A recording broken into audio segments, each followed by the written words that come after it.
နိုင်တဲ့အစိမ်းငွေတွေပြည့်နေနေတာကြောင့်ဘယ်နေရာကိုပဲသွားဒီဘေးအနေကနေရုံထွက်လို့မရနိုင်တယ်လို့ဒီနေရာမှာတောက်သုံးဖို့တန်ရှင်းတဲ့ရေကြီးတစ်စက်တောင်ရှာမတွေ့နိုင်ပဲရေအရင်မြစ်အားလုံးဟာကန့်တက်တွေနဲ့ညဉ့်ညမ်းနေတာကြောင့်အဲ့ဒီရေကိုတောက်မိတာဟာမိမိကိုယ်တေးတံပေးလိုက်တာနဲ့အတူတူပါပဲပိုပြီးဆိုးတာကတော့ပက်လက်မှာအရင်ဆိုင်ဆုံးတားရဲ့တိရစ္ဆာန်တွေအမြောက်များချောင်းမြောက်နေကြပြီးအနေငယ်များတတိလွတ်သွားရုံနဲ့သူတို့ရဲ့အစာဖြစ်သွားနိုင်ပေမဲ့တကူလုံးမှာဒဏ်ရာတွေဘရပ်ဘွားနဲ့ဒီလူကတော့တာမန်လူတယောက်မဟုတ်တာရှင်းလင်းနေပြီးသူဟာလွဲသွားတဲ့သူ့ရဲ့ခြေစစ်ကိုကြောက်ဆောင်အကြောင်းနဲ့ညှက်လိုက်ကအယိုးနေရတဲ့သွားအောင်အားနဲ့ပြန်ရိုက်သွင်းလိုက်တဲ့အတွက်တနေ့လုံးဟိန်းထွက်သွားတဲ့တဲခိုင်မတက်အော်တန်ကြောင့်အနီးနားမှာလှည့်လည်သွားလာနေတဲ့ဂျိုသားမြေခွေးအုပ်ကိုဆွဲဆောင်လိုက်တယ်လို့ဖြစ်သွားပါတယ်ဒဏ်ရာပြင်းထန်စွာရထားတဲ့အတွက်သူတို့ကိုထိတ်တိုက်ရင်ဆိုင်လို့မဖြစ်မှန်းသူကောင်းကောင်းသိတာကြောင့်သူ့ခန္ဓာကိုလက်နှစ်ဖက်နဲ့ထောက်ပြီးနောက်ပြန်ဆုပ်ဖို့အစွမ်းကုန်သွားကအရေးကြီးဆုံးချိန်မှာတော့နောက်ကြည့်နေတဲ့ရွှွညွိုင်တွေကိုခုန်ချလိုက်ပြီးရစ်တစ်ခါအသက်ကိုချက်ချင်းအောက်ထားလိုက်ကအဲ့ဒီမြေခွေးတွေထွက်သွားမဲ့အချိန်ကိုငိမ့်သက်စွာစောင့်ဆိုင်နေခဲ့ပေမဲ့အဲ့ဒီတားရဲတွေကလက်မလျှော့ပဲကန်းဆက်မှာရက်ပြီးသူ့ကိုစိုက်ကြည့်နေကြပါတယ်တိုးတော်လဲသူမသိတာတခုကတော့တကယ်တည်စေနိုင်တဲ့အန်ရဟာရေအောက်ထဲမှာအမြဲတမ်းပုံကွယ်နေတာပဲဖြစ်ပြီးတွေးညီနှမ်းကြောင့်အိပ်ပျော်နေတဲ့အမဲလိုက်တတဝါဟာမကြခင်မှာပဲနိုးလာခဲ့ကညံဆန်းတဲ့ငရှင်ရိုင်းအချို့ဟာရွှွညွိုထဲမှာဖြည်းဖြည်းချင်းလှုပ်ရှားလာကြပေမဲ့ကံကောင်းကျင်တော့ဒီတတဝါတွေဟာပုတ်ဆက်နေတဲ့အသားတွေကိုပဲစိတ်ဝင်စားကြတာကြောင့်ရစ်တစ်ခါအသက်ရှူတန်ကိုအစွမ်းကုန်ထိန်းချုပ်ထားပြီးအဲ့ဒီတတဝါဆန်းတွေနဲ့စိတ်ရှည်မှုကိုပြိုင်ဆိုင်နေရရင်တနာရီတီကုန်းလုံးသွားခဲ့ကမြေခွေးတွေဟာရွှွညွိုအိုင်နာကိုမကက်ရဲကြပဲနောက်ဆုံးမှာတော့မကြည်မနှက်နဲ့ထွက်ခွာသွားကြမှသာရစ်တစ်ခါရေမျက်နှာပြင်ပေါ်ကိုဖြည်းဖြည်းချင်းတက်လာနိုင်ပါတော့တယ်လွန်ခဲ့တဲ့တရက်ကရင်သူဟာကျဲစင်စုတိုက်ပွဲဝင်တက်မတော်ကြီးရဲ့အမြင့်ဆုံးစစ်တေနာပြီးတူဖြစ်ခဲ့တယ်ဆိုတာဘယ်သူကသိနိုင်ပါမလဲ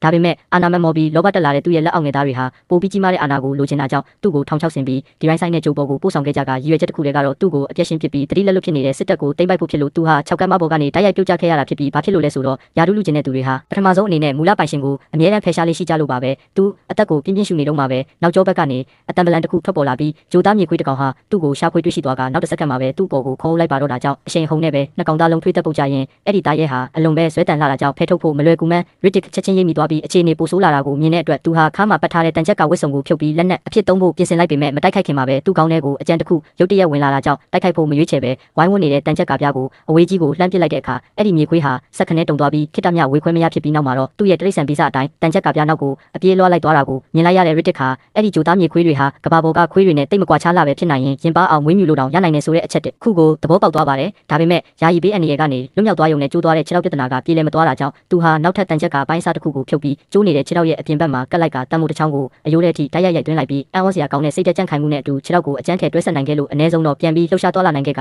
အဲ့ဒီနောက်မှာတော့လူသားတွေထက်အစာပေါင်းများစွာတာလွန်တဲ့သူ့ရဲ့မျက်စိအမြင်အာရုံကိုအားကိုးပြီးအဝေးက6ကမ်းပါးကြားမှာရှိတဲ့ရေတံခွန်တစ်ခုကိုလှမ်းမြင်လိုက်ရတာကြောင့်အဲ့ဒီနေရာမှာရေချိုရှိနိုင်ခြင်းများတယ်ဆိုပြီးအချိန်မဆွဲပဲအဲ့ဒီဘက်ကိုဥတီထွက်ခွာခဲ့ရတကယ်ပဲလိုင်ကူရဲ့အောက်ခြေမှာကြည်လင်နေတဲ့စမ်းရည်တွေတစ်ခုကိုသူရှာတွေ့ခဲ့ပြီးရေကိုအားရပါရတောက်နေလုံးမှာပဲရေရဲ့တစ်ဖက်ချမ်းမှာလှုပ်ဝက်လမ်းကြောင်းတစ်ခုပုံကွယ်နေတယ်လို့မျိုးသတိပြုမိလိုက်ပါတယ်ဒါပေမဲ့တေချာမစစ်ဆေးရသေးခင်မှာပဲအဲ့ဒီမြေခွေးတွေဟာသူ့နောက်ကိုပြန်လိုက်လာကြပြီးဒီတစ်ချိန်မှာတော့အရေးအတွက်ပိုများလာတာကြောင့်တောင်သူဟာအမြန်ပဲနောက်ဆုတ်ပြီးပုံကွယ်နေလိုက်ရပေမဲ့အနီးနားမှာပိုပြီးထိတ်လန့်ဖို့ကောင်းတဲ့အရာတစ်ခုချောင်းမြောင်းနေမှန်းသူမသိခဲ့ပဲရုတ်တရက်ဆိုသလိုထူးဆန်းတဲ့အမီးချိုဟာရွှွန့်လွန်ထဲကနေဖြည်းဖြည်းချင်းထောင်တက်လာကအေယာမကင်းမီကောင်းနဲ့တူတဲ့တရဝါကြီးတစ်ကောင်ဟာမြေကြီးထဲကနေရုံထွက်လာပြီးမြေခွေးရဲ့နောက်ခြေထောက်ကိုကိုက်ကအစိတ်ခတ်လိုက်တဲ့အတွက်ချက်ချင်းဆိုသလိုပဲအဲ့ဒီသားကောင်ဟာနေရာမှာတင်မလှုပ်ရှားနိုင်တော့ပဲကြံတဲ့မြေခွေးတွေလည်းကြောက်လန့်တကြားထွက်ပြေးသွား